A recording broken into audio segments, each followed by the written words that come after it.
welcome back for Chapter 8, A Taste of Holland. The next morning, Miss Green met them at the door with a big smile on her face. Did Harriet come home? Rose asked. Miss Garcia shook her head. No, not yet, she said, but she keeps coming back every night for her food, so I think it's just a matter of time. Then why are you so happy? Asked Pat. Well, I know you probably I know you probably wanted to keep it a surprise, but Miss Shock let the cat out of the bag this morning. Amelia Bedelia gasped. Had Mr. Jack forgotten to seal his lips? Had he told Mrs. Shank? Can a cat be put back in a bag? Miss Garcia continued. She mentioned the spring fair you're putting together to raise money for the new incubator. Whew! Amelia Bedelia raised her hand. Just so you know, there aren't going to be any cats in the petting zoo, she explained, or bulls. Miss Garcia nodded. For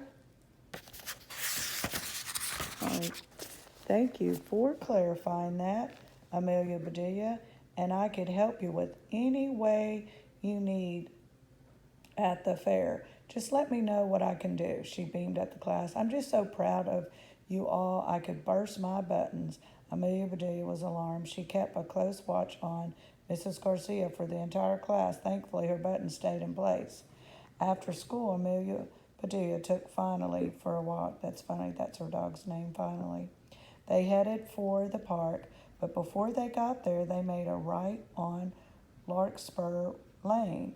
Amelia Bedelia knew where she was going. She and Finally were soon standing in front of a small yellow house with a garden. Not just any garden. The entire yard was a sea of brightly colored tulips and daffodils.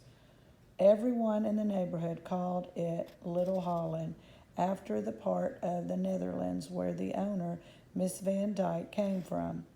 But what Amelia Bedelia liked most were her lawn ornaments, an elegant bird bath, a windmill that really spun, a wishing well, and best of all, a garden gnome named Sven.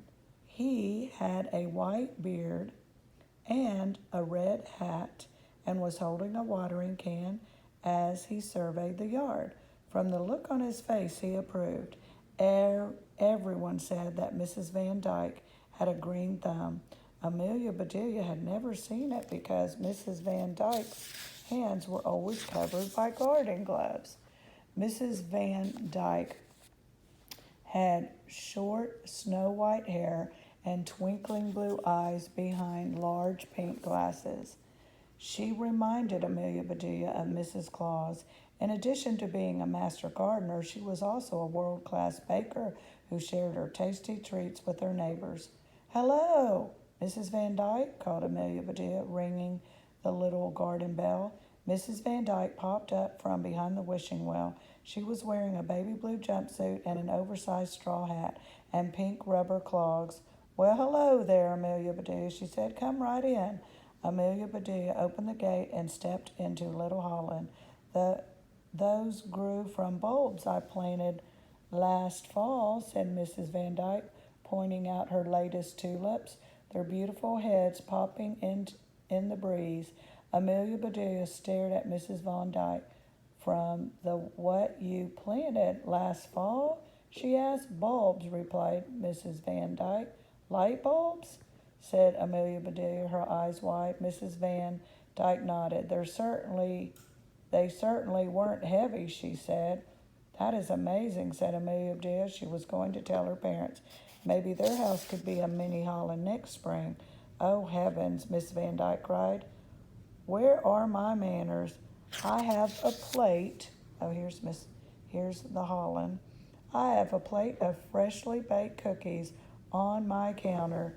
Miss Van Dyke scurried inside. Amelia Bedelia hoped she'd find her manners there, but she really hoped she would remember to bring back cookies, too.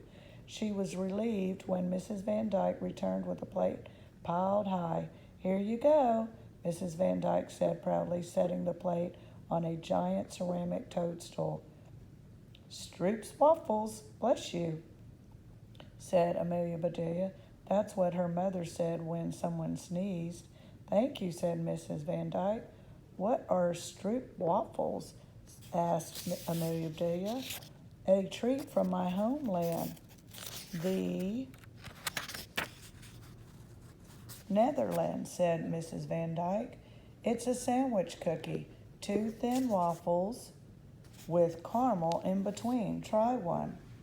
Amelia Bedelia never had to be asked twice when offered a cookie. She selected one and took a bite. Delicious. She took another bite. It was so amazing that Amelia Bedelia just had to ask.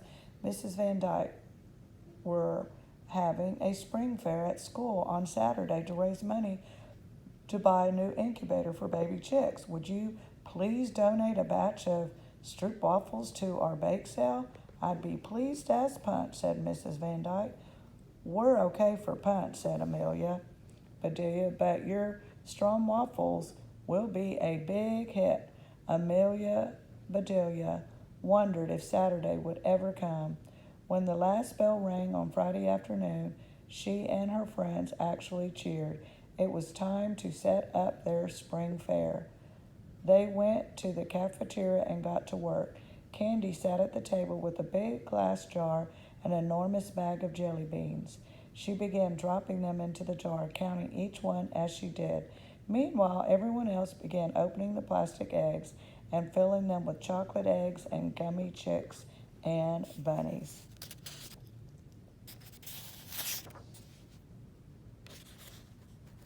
What kind of beans don't grow in a garden? Clay asked.